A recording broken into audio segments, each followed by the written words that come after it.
اعوذ باللہ السمیع العلیم من الشیطان اللعین الرجیم بسم اللہ الرحمن الرحیم الحمدللہ رب المشرقین ورب المغربین والصلاة والسلام علی جد الحسن والحسین بالقاسم محمد اللہم صلی علی محمد وآل محمد المصطفیٰ وعلی آلہ واولادہ وللصدق والصفاء والوفاء الذین اذهب اللہ عنہم الرجس وطہرہم تطہیرا اللہم صلی علی محمد وعلی محمد ولعن اللہ علی اعدائہم وغاصب حقوقہم ومنکر فضائلہم ومصائبہم ومنکر عظمتہم ورفعتہم ونبوتہم وغیبتہم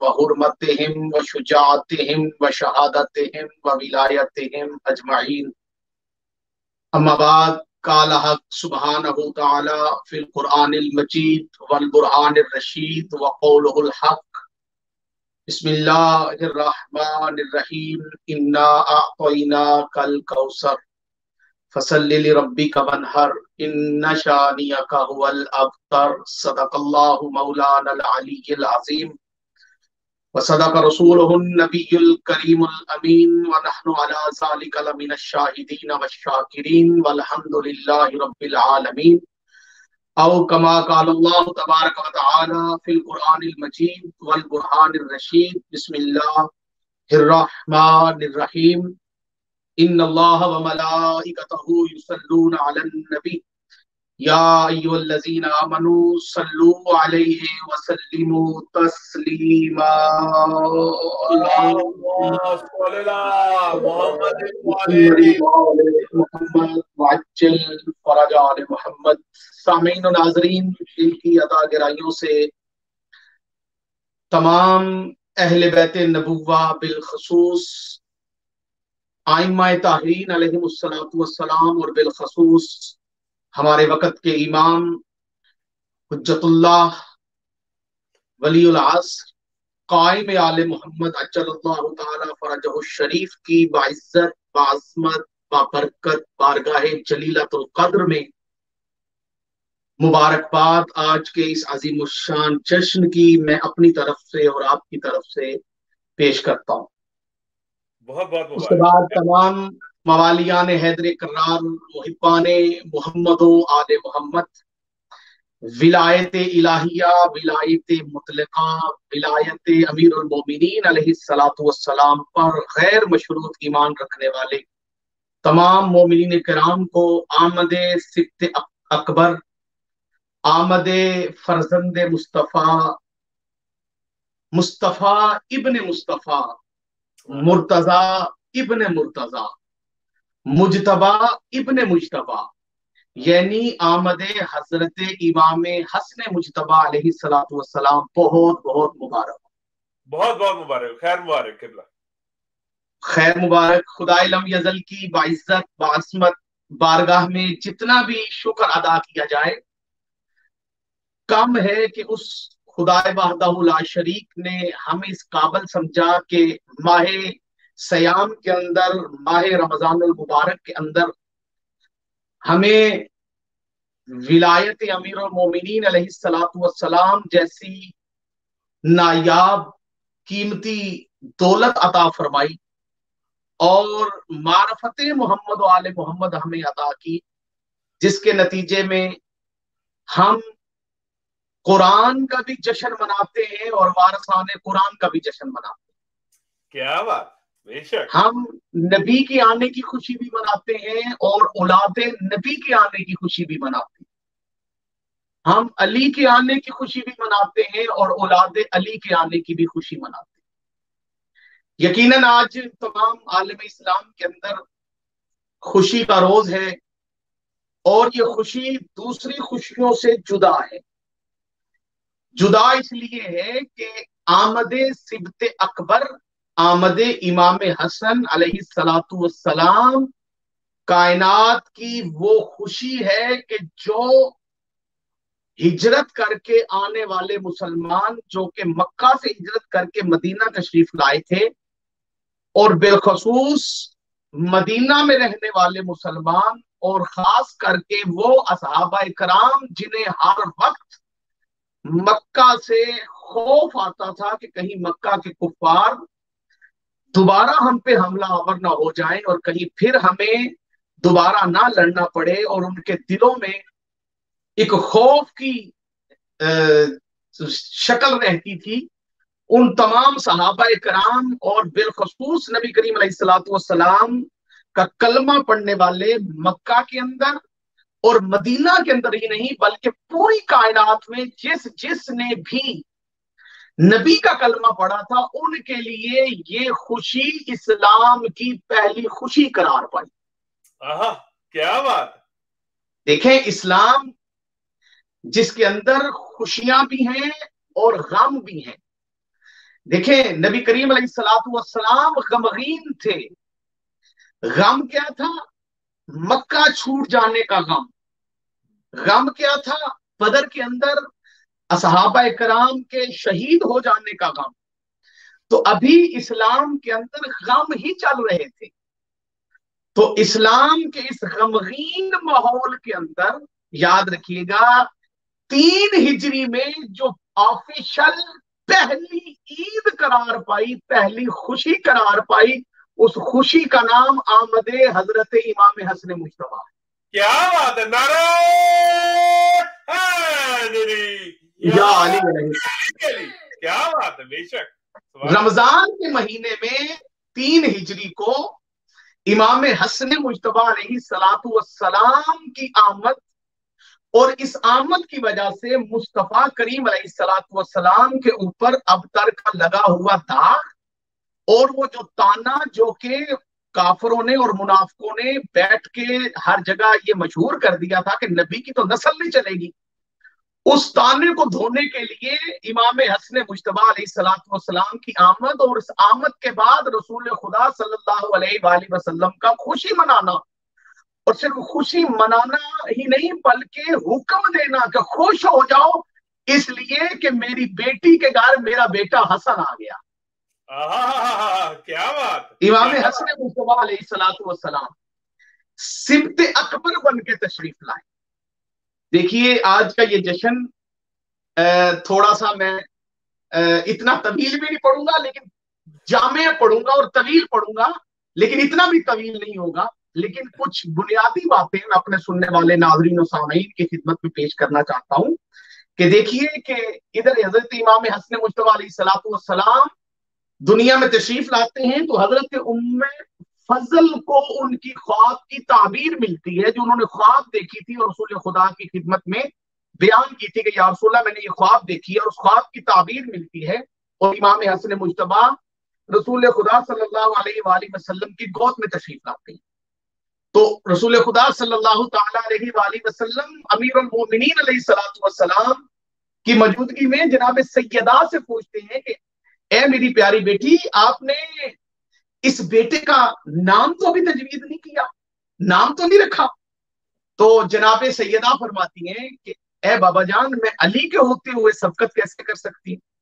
تو جناب رسول خدا امیر المومنین سے پوچھتے ہیں یا علی، آپ نے اس اپنے بیٹے کا نام ابھی تجویز تو نہیں کیا، نام تو نہیں رکھا؟ تو جناب حضرت علی المرتضیٰ آگے سے مسکرا کے فرماتے ہیں کہ جب آپ کی بیٹی مجھ سے سبقت نہیں لے سکتی تو میں آپ سے پہلے یہ نام کیسے تجویز کر سکتا ہوں؟ لیکن یہ ساری بات اصلاح امت کے لیے، اور یہ ساری بات ہماری تعلیمات کے لیے اور ہماری اصلاح کے لیے اور ہمیں تعلیم دینے کے لیے فرمائی جا رہی ہے۔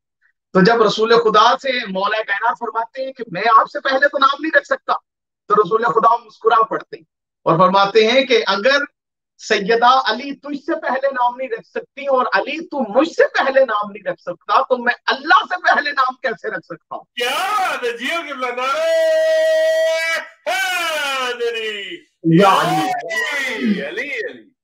تو فوراً جبریل علیہ السلام نازل ہوتے ہیں اور درود و سلام کا نذرانہ پیش کرتے ہیں اور مبارکباد پیش کرتے ہیں اور عرض کرتے ہیں کہ اللہ کے نبی، میں